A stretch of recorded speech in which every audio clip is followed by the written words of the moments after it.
السلام علیکم ورحمۃ اللہ وبرکاتہ۔ درود کے معزز علماء کرام، دوست احباب اور اخوان، کیسے ہیں؟ خیریت مزاج؟ بہت خاموشی سے ہیں تقریباً عصر کے بعد سے۔ السلام علیکم ورحمۃ اللہ وبرکاتہ۔ تو محترم انعام الحق صاحب آ جائیں، اور میں نے جو وعدہ کیا تھا کہ 10:30 یا 11:15 تک میں آؤں گا، تو میں حاضر ہوں۔ 11:15 ہی بجے ہیں اور میں حاضر ہوں۔ آپ بھی آئیے، تشریف لے کر آئیے۔ اور میں نے تو توحید جو مجھے معلوم تھی وہ بتائی، اور اس کی جو ہے دلیلیں بھی دی۔ میں نے آپ کو 2 آیات کریمہ، اب جو ہے آپ وضاحت کیجیے کیا ہے توحید۔ وعلیکم السلام ورحمۃ اللہ وبرکاتہ۔ عثمان صاحب، اللہ آپ کو جزائے خیر عطا فرمائے۔ ماشاء اللہ، آپ وقت کے پابندی کے ساتھ پہنچ چکے ہیں، اس کے لیے میں آپ کا تہہ دل سے شکریہ ادا کرتا ہوں، اور اللہ سے دعا کرتا ہوں کہ اللہ آپ کو جزائے خیر عطا فرمائے۔ دیکھو، توحید کا جہاں تک معاملہ ہے، وحد یوحد توحید باب تفعیل کا مصدر ہے، جس کے معنی ہے ایک ماننا۔ اللہ رب العزت کو اس کی ذات کے ساتھ، اس کی تمام صفات کے ساتھ یکتا تنہا ماننا، اور اس میں کسی کو شریک نہ ٹھہرانا، یہ ہم کہتے ہیں کہ یہ توحید ہے۔ اللہ کی نہ ذات کے اندر شریک ٹھہرایا جائے، نہ اس کی صفات کے اندر شریک ٹھہرایا جائے، یہ توحید ہے۔ تو میں تو اتنا جانتا ہوں توحید کا معنی، آپ بتائیے اور آگے کیا ہے۔ شیخ محترم عثمان صاحب، آپ سے گزارش ہے کہ آپ کا یہ آڈیو ہے، آپ کی آواز ہے، اس کے اندر آپ توحید کی تعریف کی ہیں ماشاءاللہ۔ کیا آپ کے پاس، آپ کے نزدیک توحید کی یہی مکمل تعریف ہے یا اور بھی کمی بیشی ہے؟ اس کی بھی آپ وضاحت فرما دیں۔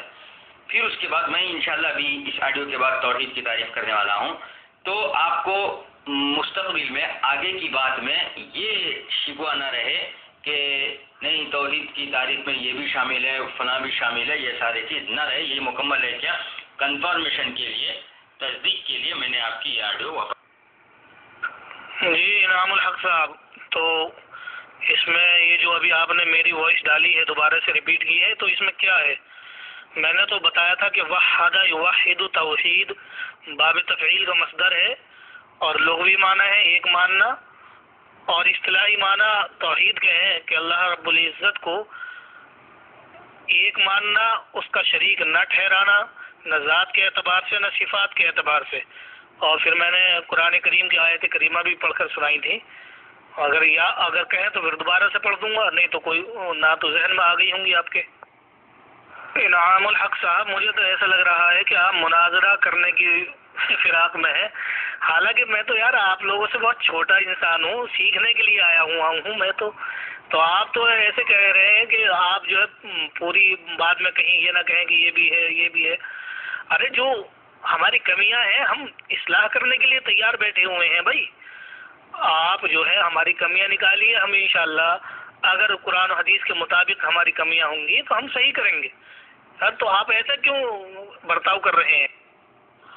محترم جناب عثمان صاحب، اللہ آپ کو جزائے خیر دے۔ دیکھیے، میں کچھ دو روحی برتاؤ نہیں کر رہا ہوں، جو چیز میرے ذہن میں تھی وہ آپ کے لیے پوچھا۔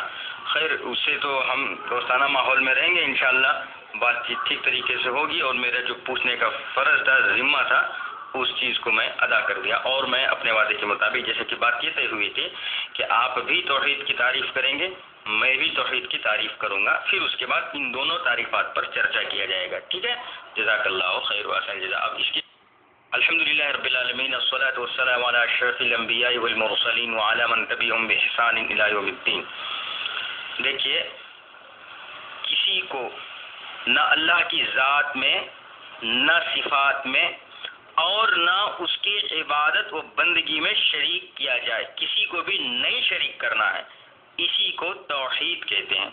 اور اس کی دلیل جو ہے، قل هو اللہ احد اللہ الصمد لم یلد ولم یولد ولم یکن له کفوا احد، قرآن مجید کی یہ سورۃ الاخلاص۔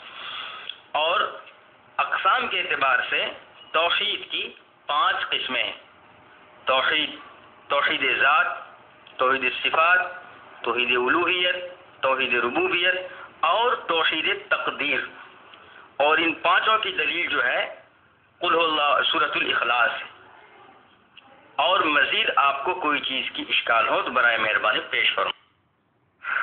جی مجھے کوئی اشکال نہیں ہے، اشکال تو آپ کو تھا، آپ بتائیے جو آپ کا اشکال ہے، مجھے تو کوئی اشکال ہے نہیں بھائی، نہ توحید الوہیت میں ہے، نہ توحید ربوبیت میں ہے، نہ توحید تقدیر میں ہے، مجھے تو نہ توحید ذات میں ہے نہ توحید صفات میں ہے، مجھے تو کسی میں بھی اشکال ہے ہی نہیں بھائی، مجھے تو ان میں کسی میں اشکال ہے نہیں۔ اگر آپ کو اشکال ہو رہا ہے کسی چیز میں اور آپ یہ سمجھتے ہیں کہ آپ نے چونکہ جیسا کہ اوپر کہا تھا کہ علماء دیوبند کا عقیدہ قرآن و حدیث، یا آپ نے یہ کہا تھا کہ حضور کا اور صحابہ کا جو عقیدہ ہے اس کے خلاف ہے، تو آپ مجھے اس کی دلیل دیں بس۔ اب مطلب آپ میری تعریف اور اقسام سے الحمدللہ مطمئن ہیں؟ ہاں، آپ کو اشکال کیا ہو رہا تھا اس میں؟ مجھے تو کوئی مشکل ہے نہیں اس میں، اس تعریف میں مجھے کوئی اشکال نہیں تھا، اور نہ اگر میں اشکال کرتا تب آپ آگے بات کہتے یا کچھ کہتے، کہ مجھے کوئی اشکال ہی نہیں ہے۔ میں نے کہا کہ آپ نے تفصیلاً بیان کیا، میں نے اجمالاً بیان کیا، ورنہ توحید کا معنی ابھی تک ایک ہی ہے تقریباً۔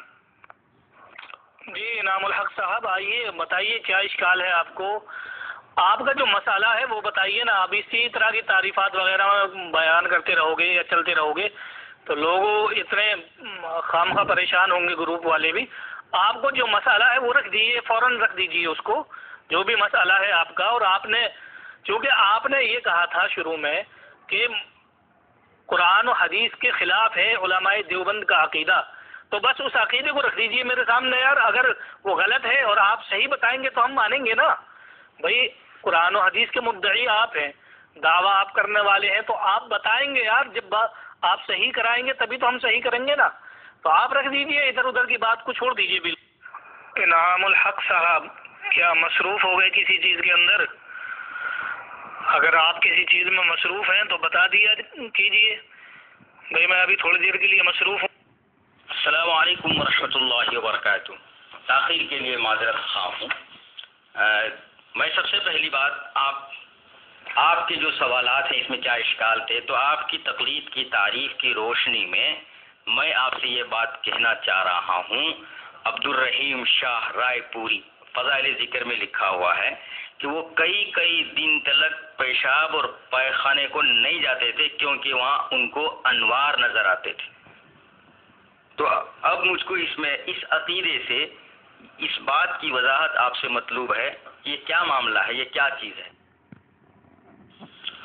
اور جناب عثمان صاحب، اصل میں آپ جو ہے نا، یہ جو تاخیر ہوئی اس کے اسباب یہ ہیں، وہ بھی وضاحت کرتا ہوں تاکہ آپ کے اندر کچھ جو ہے بدظن نہ ہو جائیں، آپ بدگمانی نہ آ جائیں۔ بہت سارے عقائد ہیں، تو میں چاہ رہا تھا کہ کس عقیدہ سے شروع کروں، اس کی وجہ سے یہ اٹھاؤں وہ اٹھاؤں، یہ اٹھاؤں وہ اٹھاؤں، اسی میں تاخیر ہو گئی ہے۔ اب انشاءاللہ آپ انعام الحق صاحب، اسی لیے میں نے پہلے کہا تھا کہ آپ علماء دیوبند کے عقیدے کو عقیدے کی کتاب سے ثابت کریں گے۔ میں نے شروع میں ہی کہا تھا کرامات سے آپ کسی چیز کو بھی ثابت نہ کریں گے، اور یہ کسی کا قول لا کر آپ یہ کہہ رہے ہیں کہ یہ عقیدہ ہے، تو یہ آپ کی جہالت کی انتہا ہوگی، کیونکہ میں نے پہلے بھی کہا تھا اور اب بھی کہہ رہا ہوں، عقائد کی کتاب لے کر آئیے علماء دیوبند کی، اور عقائد کی جو کتابیں ہیں ان سے ثابت کیجیے غلط عقیدہ، کیونکہ عقائد کی کتابوں میں ہوں گے لکھے ہوئے، اور یہ جو کرامات ہے لوگوں کی یا علماء کرام کی یا صوفیان کرام کی، ان کرامات سے آپ عقیدہ ثابت نہیں کر سکتے۔ اور اگر جس چیز کو آپ بتا رہے ہو، اگر اس کے شروع میں لکھا ہوا ہو کہ یہ علماء دیوبند کا عقیدہ ہے، تب بھی میں مان لیتا ہوں، تب بھی میں مان لوں گا کہ یہ علماء دیوبند کا عقیدہ ہے، پھر اس پر بھی بات ہوگی، لیکن پہلے آپ اس کو ثابت کریں کہ یہ عقیدہ ہے علماء دیوبند کا۔ تو آپ کے علم کے حساب سے فضائل ذکر کا یہ واقعہ علماء دیوبند کے عقائد میں سے نہیں ہے، یہ آپ کہنا چاہ رہے ہیں؟ اور اگر ہے تو عقائد علماء دیوبند کی کتاب سے ہم کو بتائیے، یہ بھی آپ کا سوال ہے۔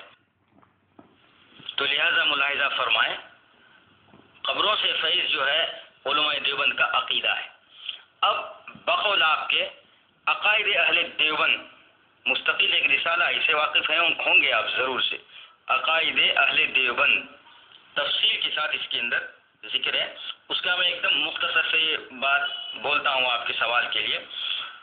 صدور مشائخ اولیاء کرام اور قبور اولیاء کرام سے فیوز باطنی کے حاصل ہونے کا عقیدہ اہل سنت میں اتفاقی اور اجماعی ہے، جسے علماء دیوبند نے ایک مستقل رسالہ عقائد اہل دیوبند میں تفصیل سے بیان کیا ہے. پھر اس پر مختلف ملکوں کے سینکڑوں علماء کے تصدیقات ہیں. کیا یہ کتاب آپ کو چلے گی؟ انعام الحق صاحب، یہ تو بات بہت غلط ہو گئی آپ کی کہ آپ نے پہلے دعویٰ کیا کہ یہ علماء دیوبند کا عقیدہ ہے. جب آپ نے یہ دعویٰ کیا ہے تو اس کو ثابت بھی تو آپ کریں گے. مجھ سے کیوں ثابت کروا رہے ہیں؟ الزام آپ نے لگایا، آپ نے وہ شیخ عبد القادر رحمہ اللہ کی یہ جو ایک واقعہ ہے اس کو نقل کیا اور آپ نے اس کو تھوپ دیا کہ یہ عقیدہ ہے علماء دیوبند کا. تو اگر آپ اس کو تھوپ رہے ہیں علماء دیوبند کے عقیدے پر تو آپ اس کو، میں نے جو دو چیز بتائی آپ کو، یا تو علماء دیوبند کی جو عقائد کی کتاب ہے ان سے دکھائیے، میں ان کو نام بھی بتا دیتا ہوں. العقیدۃ الطحاوی ہے اور دوسرا ہے المفند علی المحند، المحند علی المفند، اس طرح سے. تو یہ دو کتابیں عقائد کی ہیں، یہ لے آئیے، ان سے دکھا دیجیے مجھے. اور اگر اسی کو کہتے ہیں کہ یہ عقیدہ ہی ہے تو اس کے شروع میں مجھے یہ دکھا دیجیے کہ یہ علماء دیوبند کا عقیدہ ہے. ہم مانتے ہیں یہ کرامت ہے، کرامت ہم مانتے ہیں، اور کرامات میں وہ کرامات آپ جانتے ہی ہیں کہ خرق عادت چیز کو کہتے ہیں جو اہل اللہ کے ہاتھوں پر یا اہل اللہ کی نظروں سے جو ہے وہ ظاہر ہو. کرنے والا اللہ ہی ہے، لیکن وہ ظاہر اہل اللہ صوفیان اکرام کے ذات سے ہوتی ہے، لیکن کرنے والا اللہ ہی ہوتا ہے. بہرحال یہ تو کرامت ہو گئی، اس کو چھوڑ دیجیے. میں تو کہہ رہا ہوں آپ کو ثابت وہ کرنا ہے کیونکہ آپ نے دعویٰ کیا ہے اس چیز کا. جی بالکل چل جائے گی، لیکن پہلے آپ اس کو تو جو آپ نے ابھی دیا تھا شیخ عبد القادر رحمہ اللہ کے حوالے سے، پہلے آپ یا تو اس سے توبہ کیجئے کہ یہ عقیدہ نہیں ہے، یہ کرامت تھی، ورنہ آپ اگر اس کو عقیدہ کہتے ہیں تو پھر آپ اس کو ثابت کیجئے. پہلے اس پر تو رہیے. ایسا نہیں ہوگا کہ آپ نے ایک بات کہہ دی، الزام لگا دیا اور آپ اس کو چھوڑ کر پھر دوسری طرف چلے گئے، تو اس طرح نہیں ہوگا. محترم عثمان صاحب، میں آپ کو اوپر ایک اسکین بھیجا ہوں، آپ اس کو ایک مرتبہ پڑھیے، تبھی ذہن کھلے گا کہ یہاں ایسا لکھا ہوا ہوتا ہے کہ یہ ہمارا عقیدہ ہے، تو کس اعتبار سے وہ آپ کا عقیدہ ہے اس کے اندر ذکر ہے. آپ ایک مرتبہ اس کو پڑھیے. انعام الحق صاحب، جو مسئلہ میں نے کہا ہے آپ پہلے اس کا جواب دیجیے. آپ نے جو عبد القادر رحمہ اللہ کے حوالے سے جو کرامت کو آپ نے عقیدہ ثابت کیا، یا تو آپ اس کو عقیدہ ثابت کیجیے یا آپ پھر یہ کہیے وہ کرامت تھی، عقیدہ نہیں تھا، میں نے غلطی سے اس کو عقیدہ بتایا آپ کا. پہلے اس پر تو رہیے. ابھی ان چیزوں کو یہ میں پڑھ چکا ہوں، ان چیزوں کو میں پڑھ چکا ہوں، مجھے معلوم ہے ان چیزوں کے بارے میں. تو بہرحال آپ پہلے اس کی بات کیجیے، اس کے بعد میں اس پر آنا. اتنی دیر نہیں لگنی چاہیے. انعام الحق صاحب، یا تو آپ اس کو عقیدہ ثابت کرو، اور اگر عقیدہ ثابت نہیں کرتے کرامت ہے وہ، تو آپ اس سے برات کا اظہار کرو کہ میں نے غلط کہا اور وہ عقیدہ نہیں ہے، وہ صرف ایک کرامت ہے. تو آپ کوئی بھی ایک فیصلہ لیجئے، پھر آگے بات. محترم عثمان صاحب، آپ جو عبد القادر ریپیٹ کر رہے ہیں، میں عبد القادر کا نام ہی نہیں لیا ہوں. آپ جو ہے فضائل اعمال اٹھائیے، فضائل اعمال کے اندر حصہ اول فضائل ذکر لیجئے، اور میں جو کتاب ہاتھ میں رکھا ہوں وہ جو ہے چھپی ہوئی ہے عمران بک ڈپو سے، دیوبند سے، دہلی سے، عمران بک ڈپو لکشمی نگر دہلی سے. اس کا پیج نمبر جو ہے 479 ہے. اس کے اندر عبد الرحیم شاہ عبد الرحیم رائے پوری نور اللہ مرقدہ کے خدام میں ایک صاحب تھے جو کئی روز اس وجہ سے استنجا نہیں جا سکتے تھے کہ ہر جگہ انوار نظر آتے تھے. یہ ذکر کیا ہوں میں پہلے، ٹھیک ہے. اور بھی سینکڑوں ہزاروں واقعات اس قسم کے پائے جاتے ہیں، مگر سب سے پہلا جو ہے آپ کے اوپر یہ سوال کیا ہوں. اب جو ہے یہ علماء دیوبند کے چونکہ آپ عقیدے سے اٹھا کر کے بتاؤ بولے، تو اس کے لیے میں جو ہے فیض پاتے ہیں، فیض حاصل ہوتا ہے، اس کے لیے عقائد اہل دیوبند سے ایک ذکر کیا. پھر ایک اور بات جو آپ کیے، آپ کی طرف سے آپ کی بات سے ہی جاتا ہوں میں. آپ جو بات کیے کہ ہم کو عقائد کی کتابوں سے دکھائیں. اور آپ نے جس کتاب کا نام لیا اس کے اندر کیا لکھا ہوا ہے؟ صوفیاء کرام کے جو عقائد ہیں، جو کرامات ہیں، ان کی آپ مقلد ہے نہیں ہے، وہ آپ کی کتاب میں لکھی ہوئی ہے وہ ساری باتیں. اسی چیز کو میں نے ذکر کیا ہے. ارے جناب، صوفیاء کرام کی جو کرامات ہیں، ہم مانتے ہیں کرامات کو، لیکن کرامات کو آپ عقیدہ تھوڑا ہی ثابت کر دیں گے.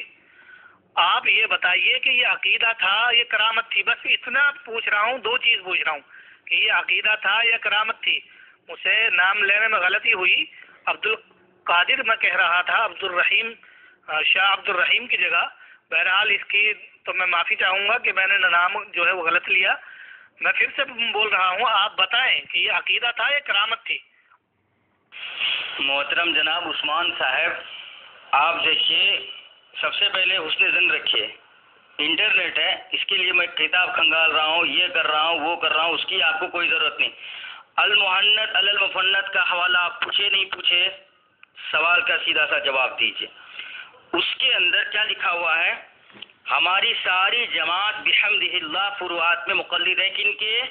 امام اعظم ابو حنیفہ رحمۃ اللہ علیہ کے، امام اعظم نعمان بن ثابت رحمۃ اللہ علیہ کے.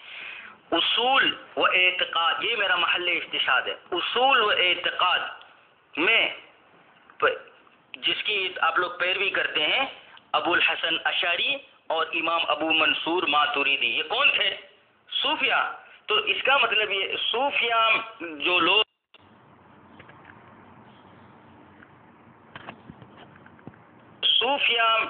لوگ ہیں اعتقاد میں، ان لوگوں کے آپ جو ہیں اصول اور اعتقاد میں مقلد ہیں. یہ آپ کی کتاب عقیدے کی المحنت المفند میں لکھا ہوا ہے. اور اس سے میں رجوع کروں، میں غلطی بول دیا، رجوع کروں.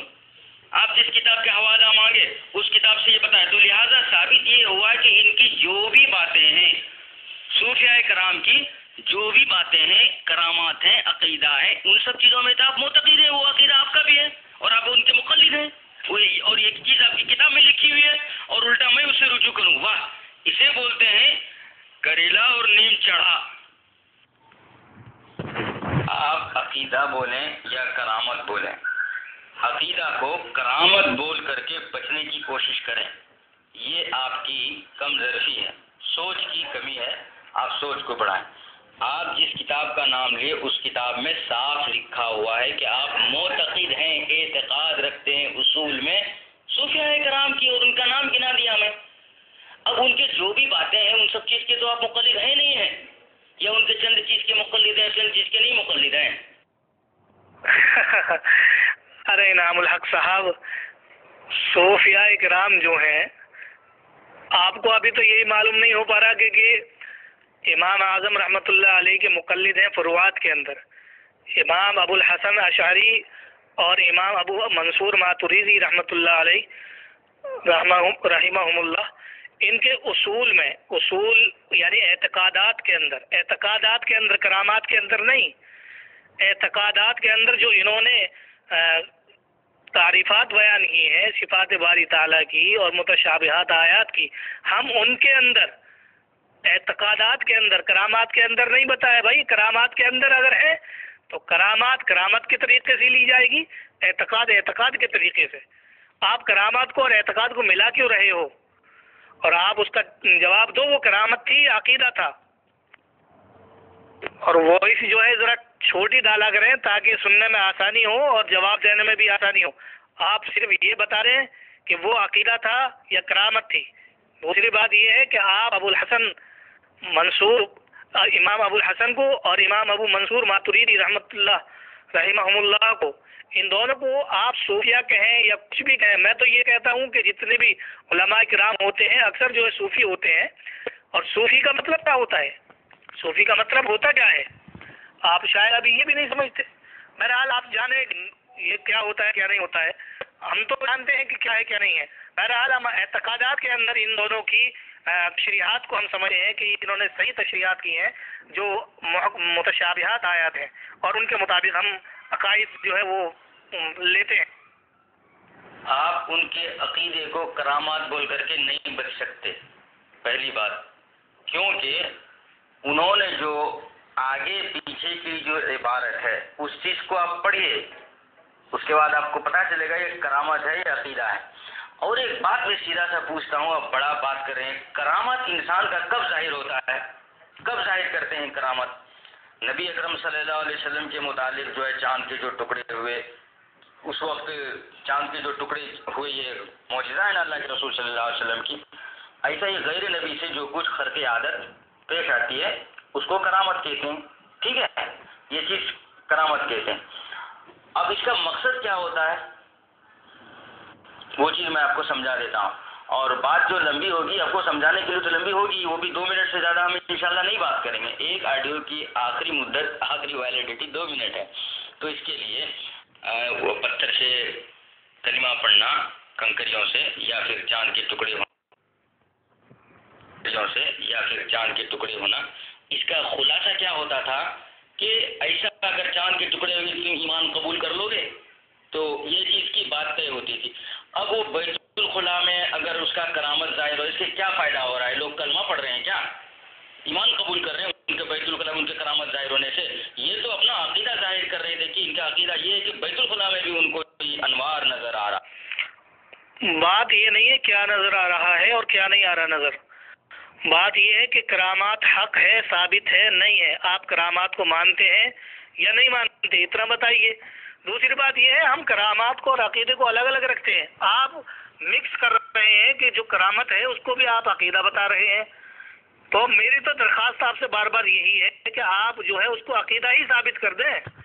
میں تو بار بار کہہ رہا ہوں کہ آپ اس کو عقیدہ ثابت کریں۔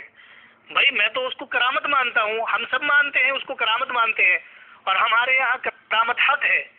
بہرحال کرامت سے یہ کوئی ضروری نہیں ہے کہ کرامت ظاہر ہو جائے تو بہت سارے لوگ مسلمان ہی ہو جائیں، یا معجزہ ظاہر ہو جائے تو بہت سارے لوگ مسلمان ہی ہو جائیں۔ معجزہ ظاہر ہونے کے بعد میں بھی بہت سے لوگ مسلمان نہیں ہوئے، تو اس سے یہ ثابت نہیں آتا کہ معجزہ یا کرامت تبھی ثابت ہوگی جب اس پر ایمان لانے والے لوگ ہوں گے۔ یہ فرق بس اتنا ہے کہ خرق عادت چیز اگر نبی کی ذات سے ظاہر ہو تو وہ معجزہ کہلائے گا، اور اگر امتی کے ہاتھ ذات سے ظاہر ہو تو وہ کرامت کہلاتی ہے، اور اگر وہ ایسے لوگوں سے ظاہر ہو جو نافرمان ہے، کافر و مشرک ہے، تو اس کا ایک دوسرا نام دیا گیا ہے۔ بہرحال اہل اللہ کے نام ہاتھ سے ذات سے جو کرامت ظاہر ہوتی ہے اللہ رب العزت ہی کرنے والا ہے، کرنے والا وہی ہے، لیکن ظاہر ان سے ہوتی ہے۔ تو آپ کو اس کے ظاہر ہونے میں کیا اعتراض ہے؟ آپ مجھے وہ اعتراض بتائیے کہ یہ کرامت حق ہے یا نہ۔ محترم جناب عثمان صاحب، آپ کو بھلے طریقے سے، ادب سے، لحاظ سے، عزت سے جس وقت آپ عقیدہ توحید کی تعریف کیے تو اس میں ڈھنگ سے پوچھ لیا۔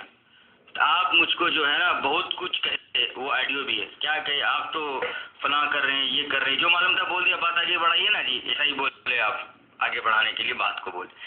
اب جو آپ بات کیے اس بات کی صورت میں یہ جو ان کا کرامت آپ کہہ رہے ہیں جو کہ عقیدہ ہے، اور ہم اس چیز میں آپ کو مواخذہ کر رہے ہیں، پکڑ رہے ہیں کہ چونکہ آپ اپنے علماء دیوبند کی کتاب جس کا آپ نام لیے کہ اس میں اگر لکھا ہوا ہوگا، جب کتاب ہی جس کتاب کا نام لیے اس کتاب کا نام ہی عقائد ہے، عقائد کی کتاب میں کرامت کیسے ذکر کریں گے جناب؟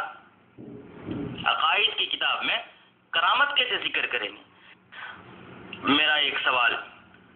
دوسری بات یہ ہے، اعتقاد جو ہے ابو الحسن اور ابو منصور ماتوریدی، ابو الحسن اشعری اور ابو منصور ماتوریدی، ان لوگوں کی جو اعتقاد رکھتے ہیں، تو صوفیاء کرام کے جو عقیدے ہیں، جو کرامات ہیں، ان سب چیزوں کے آپ مقلد ہو۔ تو یہی چیز تو توحید ذات میں جو ان کے ساتھ شریک نہیں کرنا بنا ہے، اور اس میں ٹکراؤ ہو رہا ہے۔ انعام الحق صاحب، اتنی چھوٹی سی بات کو اتنی بڑی وائس میں پھیلا دیا آپ نے۔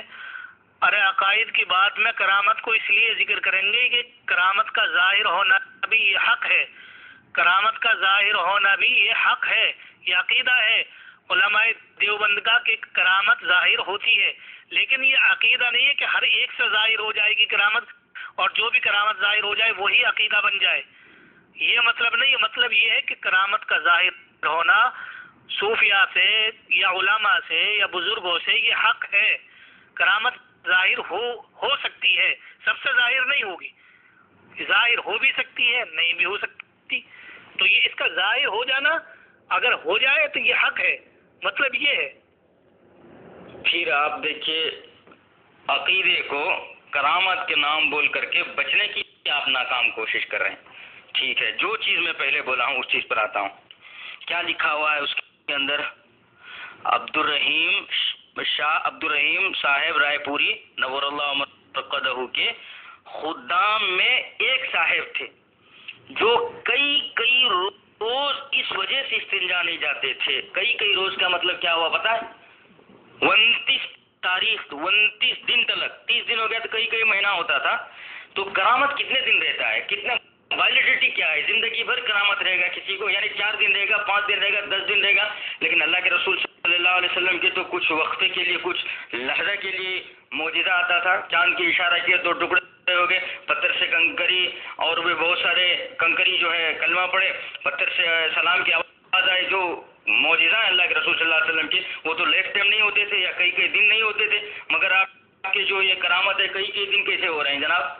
یہ عقیدہ ہے، عقیدہ جس کو آپ کے علماء نے آپ کو کرامت بول کر کے بہلا دیا ہے.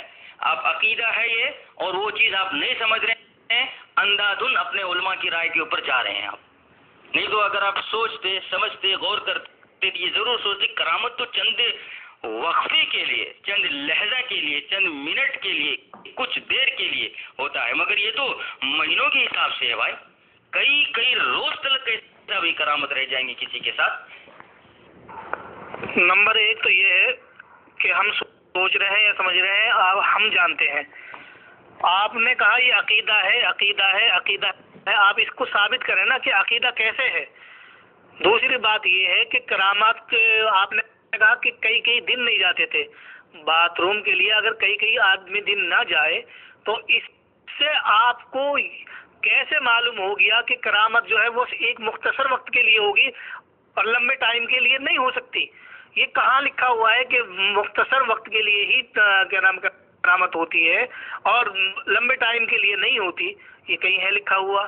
دوسری بات یہ ہے اگر ان کو نہیں ہو رہی حاجت یا نہیں جاتے تھے تو آپ کو اس سے پریشانی کیا ہو گئی؟ آپ کو اس سے کیا پریشانی ہوگی؟ بہت سے لوگ ہیں کہ جن کو کیا نام ہے پیشاب پخانہ کئی دن تک نہیں آتا ہے، تو آپ کو اس سے کیا پریشانی ہے؟ بہت سے کو ایک دن میں 5 بار آ جاتا ہے، بہت سے کو 3 4 دن تک نہیں آتا. تو یہ تو کوئی بات نہیں ہے. آپ کو جو سوال کرنا ہے وہ سوال کیجیے عقائد پر، کرامت پر مت بھاگیے آپ. ہم جانتے ہیں کرامت کیا ہے اور عقیدہ کیا ہے. عقیدہ جو آپ نے توحید کی بات کی وہ عقائد ہے، اور یہاں کرامت کو لے کر گھسے ہوئے ہیں آپ. تو آپ کم سے کم دوسروں کو سمجھانے کی باتیں کر رہے ہو، خود سمجھ نہیں رہے ہو.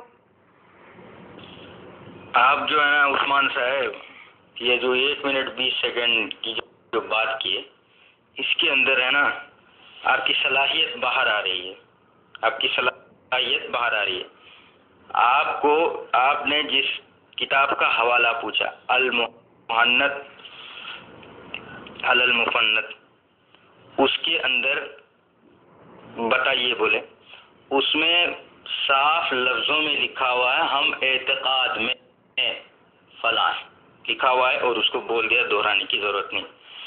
اور آپ اب ان کی ساری بات آپ کے لیے عقیدہ ہے.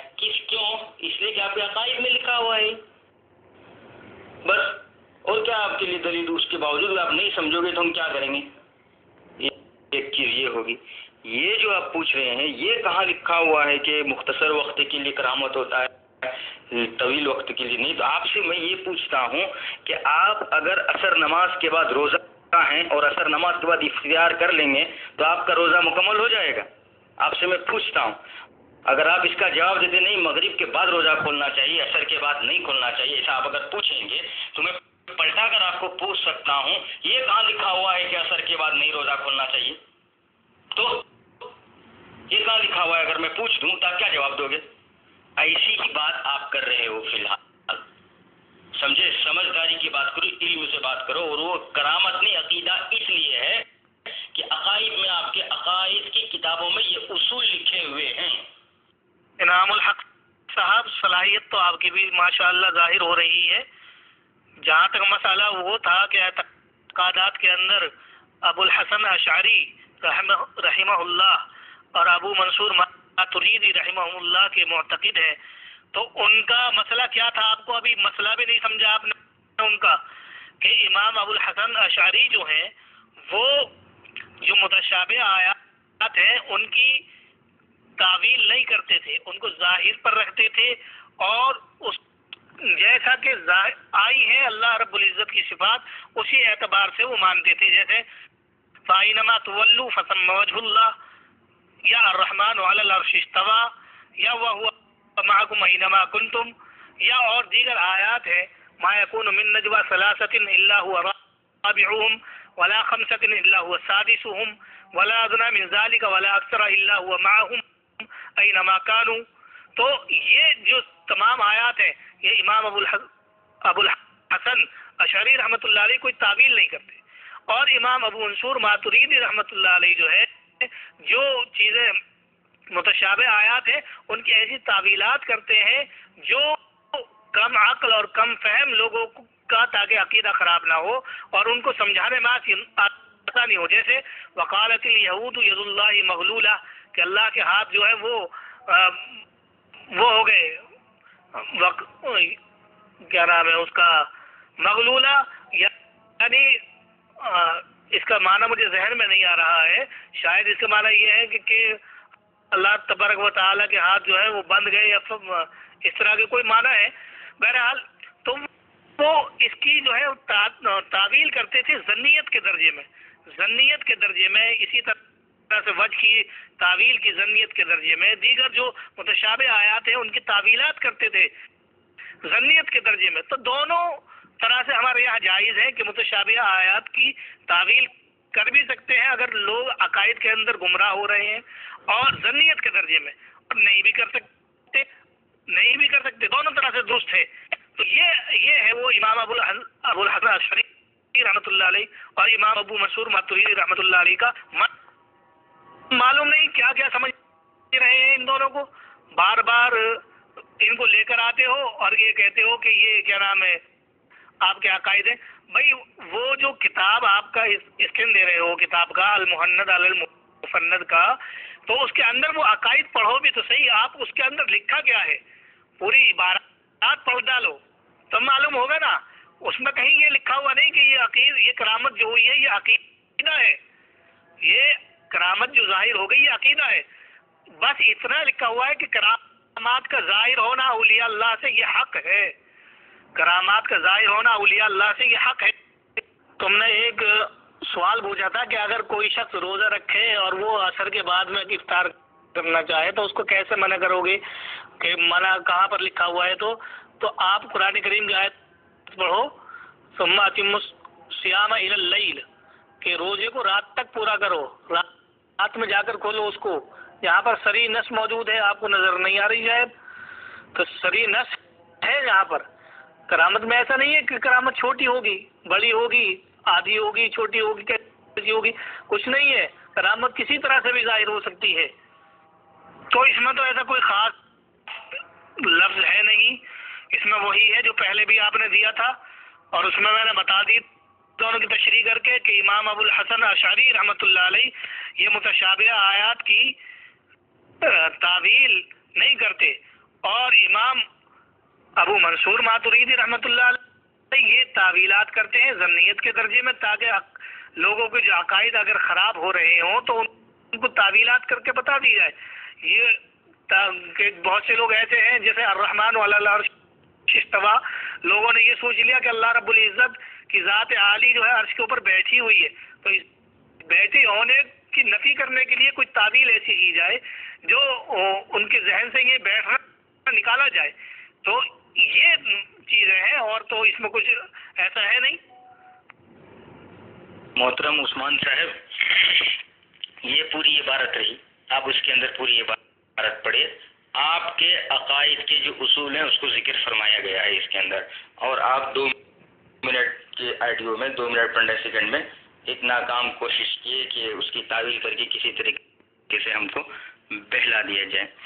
تو یہ آپ کی ناکام کوشش ہے، میں اس چیز کو ماننے کے لیے تیار نہیں ہوں. میں آپ کی اسی بات کو مانوں گا جو آپ کے اکابرین علماء دیوبند کی کتابوں سے ہمیں ملتی ہے. آپ اس کو ہم نہیں مانتے ہیں، ہم اس کو کرامت مانتے ہیں، آپ کے ماننے سے تھوڑا نہ ہوگا. آپ کے علماء نے کیا لکھا ہوا ہے، ایک چیز. دوسری چیز، وہ روزے کے تعلق سے میں نے سوال کیا، اس کا بھی آپ نے ایک ناکام کوشش کی. دیکھیے میں جو ہے نا لیل جو بولے رات تلک پوری کرو، رات مغرب کے وقت ہوتی ہے، اس چیز کو آپ مان رہے ہیں. وہاں تلک تو اللہ نے حکم دیا ہے. یہ کہاں حکم دیا ہے کہ تم عصر کے بعد نہیں کرو؟ کہاں حکم دیا؟ ایسا نہ پوچھ رہا ہوں میں، نہیں کرو کہاں لکھا ہوا؟ واہ انعام الحق صاحب، آپ نے تو بڑا مزہ کھڑا کر دیا کہ یہ کہاں لکھا ہوا ہے کہ عصر کے بعد روزہ جو ہے وہ نہ کھولو. ارے جب اتم الصیام الی اللیل آ گیا، قرآن کریم کی صحیح صریح الفاظ موجود ہیں کہ رات تک پورا کرنا ہے، تو اس کے اندر خود مفہوم مخالف موجود ہے کہ رات سے پہلے نہیں کرنا ہے. آپ کو رات سے پہلے آپ کو روزہ کھولنا نہیں ہے، اس کے اندر خود مفہوم مخالف موجود ہے. آپ کو اتنا ہی معلوم نہیں ہے.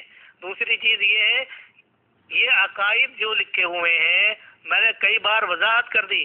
اگر آپ نہیں مانتے نہ مانے آپ، لیکن ہم سب یہی مانتے ہیں، ہمارا سب کا عقیدہ یہی ہے. اور میں نے کئی بار بتا دیا کہ جو آپ کہہ رہے ہیں کہ وہ کرامت عقائد ہے، عقائد میں سے ہے، تو آپ مجھے بتائیں نا کس عالم نے کہا ہے کہ ہمارا علماء دیوبند کا عقیدہ یہی ہے. میں نے تو بار بار کہہ دیا کہ بھائی وہ ایک کرامت ہے، کرامت کا ظاہر ہونا حق ہے. یہ ایک عقیدہ، یہ ایک علیحدہ مستقل عقیدہ ہوا کہ کرامات کا ظاہر ہونا اولیاء اللہ سے یہ حق ہے. لیکن ہر کرامت جو اولیاء اللہ سے ظاہر ہو وہی عقیدہ بن جائے، یہ کس نے کہہ دیا؟ محترم عثمان صاحب، ہم نہیں سمجھیں گے، ہماری غلطی آپ کی نہیں ہے، یہ نہیں.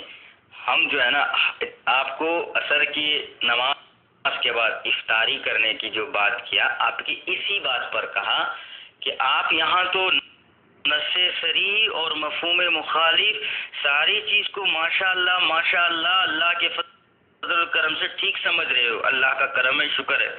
اور جہاں پر میں نے یہ سوال کیا کہ کرامت جو ہے نبی صلی اللہ علیہ وسلم کو تو چاند کے پتھر کے سلام، کنکری کے جو ہاتھ میں تھے اس میں کلمہ پڑھنے کی آواز آنا، یہ تو مختصر وقت کے لیے ہوتا تھا.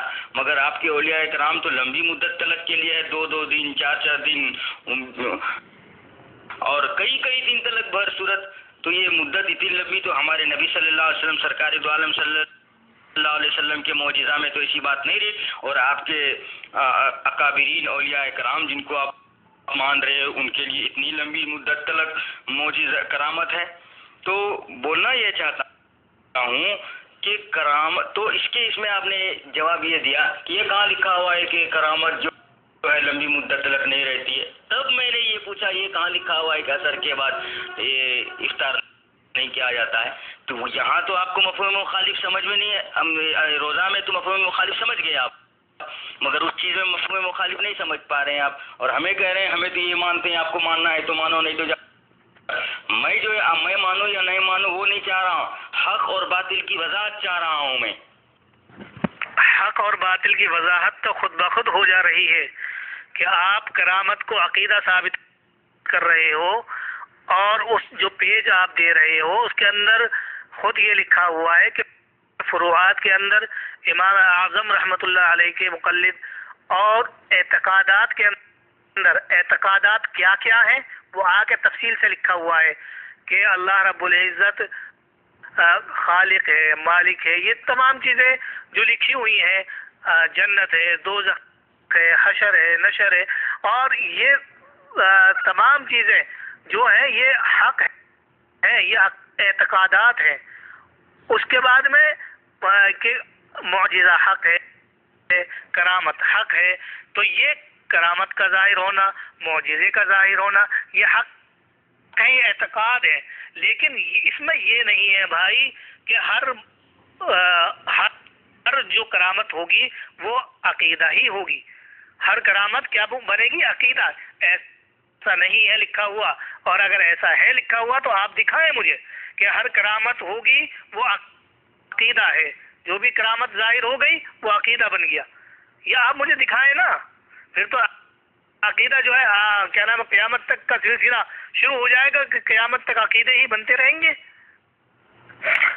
انعام الحق صاحب اب کل بات کر لیں گے انشاءاللہ، اور کیونکہ 12:30 بج چکے ہیں اب، اور صبح میں نماز کے لیے بھی اٹھنا ہے، تو انشاءاللہ کل بات ہوگی، اور آپ کو یہ چیز جو ہے ثابت کرنا ہوگی کہ ہر کرامت جو ہے وہ عقیدہ ہی ہوتا ہے، کیونکہ آپ نے کرامت کو عقیدہ بنا دیا ہے. تو بہرحال آپ اس چیز کو ثابت کر دینا. آپ کل لے کر آنا جو بھی آپ کا اعتراض ہے، پھر لے کر آنا کل. اور اب میں چلتا ہوں انشاءاللہ. تو السلام علیکم ورحمۃ اللہ وبرکاتہ. محترم جناب عثمان صاحب، میں آپ سے یہ گزارش کرتا ہوں کہ مجھ کو جو ہے کرامت عقیدہ ہے یہ ثابت نہیں کرنا ہے. آپ کو میں جو کتاب سے بتلایا، جس کتاب کا اسکین دیا اور جو بھیجا، وہ کیا تھا کہ ان لوگوں کی عقائد کہ آپ مقلد ہیں.